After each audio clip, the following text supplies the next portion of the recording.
বন্ধুরা, কেমন আছো তোমরা সবাই? আশা করছি সবাই ভালো আছো। আর আজকে হলো বৃহস্পতিবার এখন ঘড়িতে বাজে সন্ধ্যে ছটা থেকে আমি ব্লগটা স্টার্ট করলাম। আর আমার বিকেলের ঘরের কাজকর্ম সব সারা হয়ে গেছে। এবারে একটু চা খেতে হবে। চা খাবো নি, কফি খাবো। আর এখানে আমার ঠাকুরদেরকে তুলে দিয়েছি, এরা বসে আছে, তুলে দিয়েছি। আর দেখাচ্ছি তোমাদেরকে, তারা এই যে এদের তিনজনকে বসিয়ে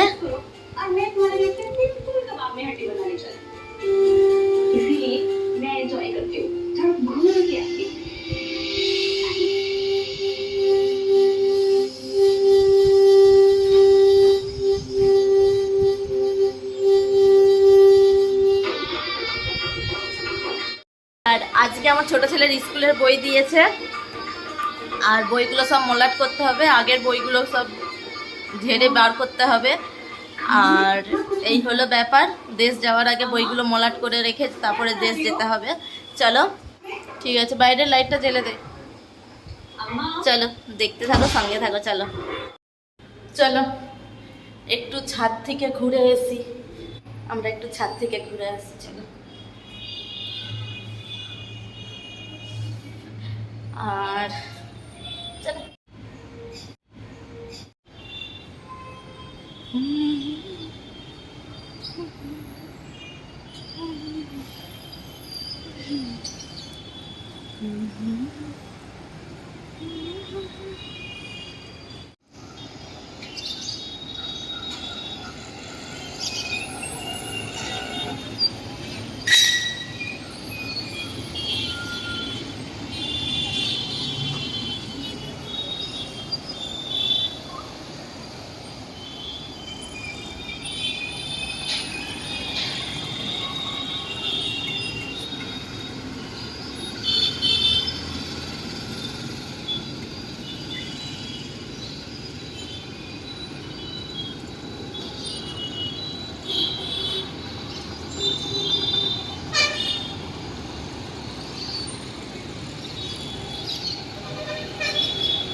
আর নিচে বসে থেকে থেকে ভাল লাগছে না, ওই করে একটু ছাদে এলাম ঘুরতে।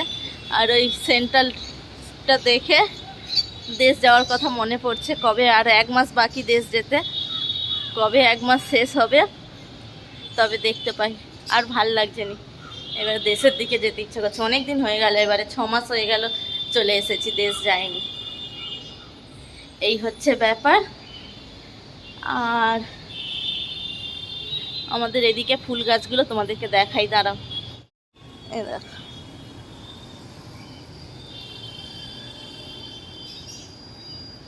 আর এটা তুলসী গাছ, কিন্তু কি তুলসী গাছ সেটা জানিনি।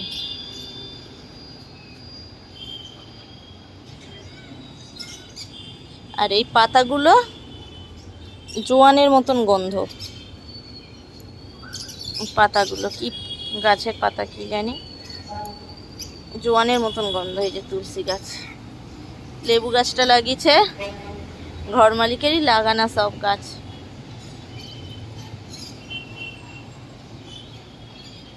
এখানে জঙ্গল হয়ে আছে। আর এইখানে তুলসী গাছটা মরে গেছে।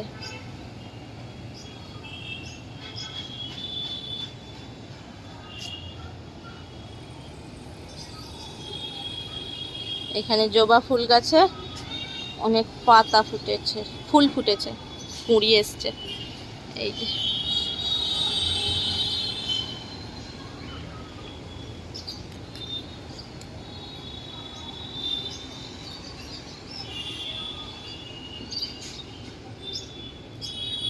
এই গাছে অনেক ফুল ফুটে, ফুল ফুটলে খুব সুন্দর গন্ধ ছাড়ে, কিন্তু ফোটেনি কেন কি জানি। এই যে এই গাছটা আমাদের আগের ঘরে ছিল। আর এই যে এত বড় জবা গাছ।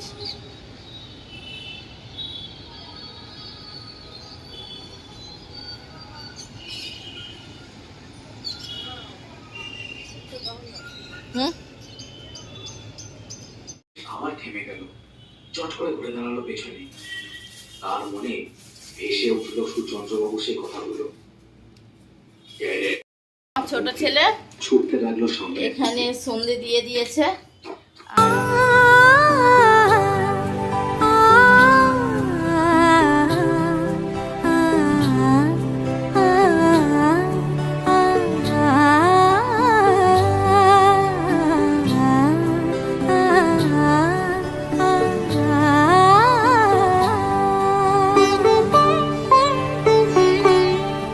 উৎসবের অঙ্গনে আজ সবার আমন্ত্রণ, উৎসবের অঙ্গনে আজ সবার আমন্ত্রণ, উৎসবের শোভালোকে আজ আলোকিত মন, উৎসবের শোভালোকে আজ আলোকিত মন, উৎসবের অঙ্গনে আজ সবার আমন্ত্রণ।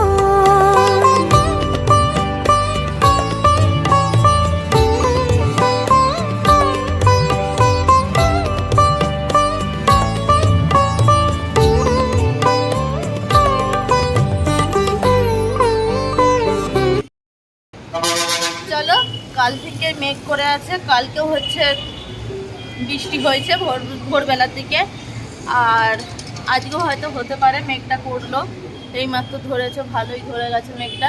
চলো, কাপড় চোপড় কটা মিলেছিলাম সেগুলোকে তুলে নিই, কেন মেঘটা ভালোই ধরেছে। এক্ষুনি বৃষ্টি এসে গেলে আমার শুকনো কাপড় চোপড়গুলো সব ভিজে যাবে। এই হচ্ছে ব্যাপার।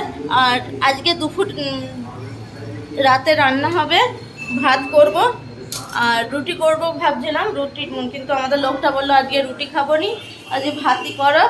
আর এমনি পোস্ত বাটি করব, ভাত বসিয়েছি।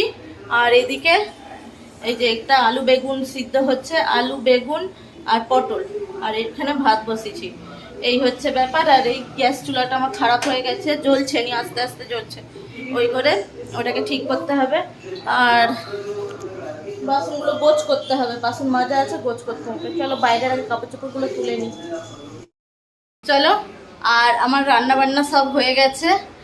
আর চলো খাওয়া দাওয়া করি। খাওয়া দাওয়া করি বলতে আগে ঠাকুরকে ভোগ লাগাই, লাগিয়ে তারপর খাওয়া দাওয়া করবো। আমাদের লোকটা এখনও আসেনি, 10:30 বাজে ঘড়িতে। এসে গপুদেরকে ভোগটা লাগিয়ে দেবে, তারপরে খাওয়া দাওয়া করবো। শুতে শুতে 12টা বেজে যাবে। চলো, আর কি কি রান্না হয়েছে তোমাদের সঙ্গে শেয়ার করি। তারা এইটাতে ডাল আছে, এখনও ডালটা খুলিনি। এই যে লঙ্কা তেল, পোস্ত বাটি, এই যে বেগুন, পটল, আলু প্রেসারে সিদ্ধ করেছিলাম। এই যে ভাত উপর দিয়ে দিয়েছি। বেগুন, পটল, আলু প্রেসারে সিদ্ধ করতে দিয়েছিলাম, কেন ভাত থেকে বের করতে বড্ড অসুবিধা হয়।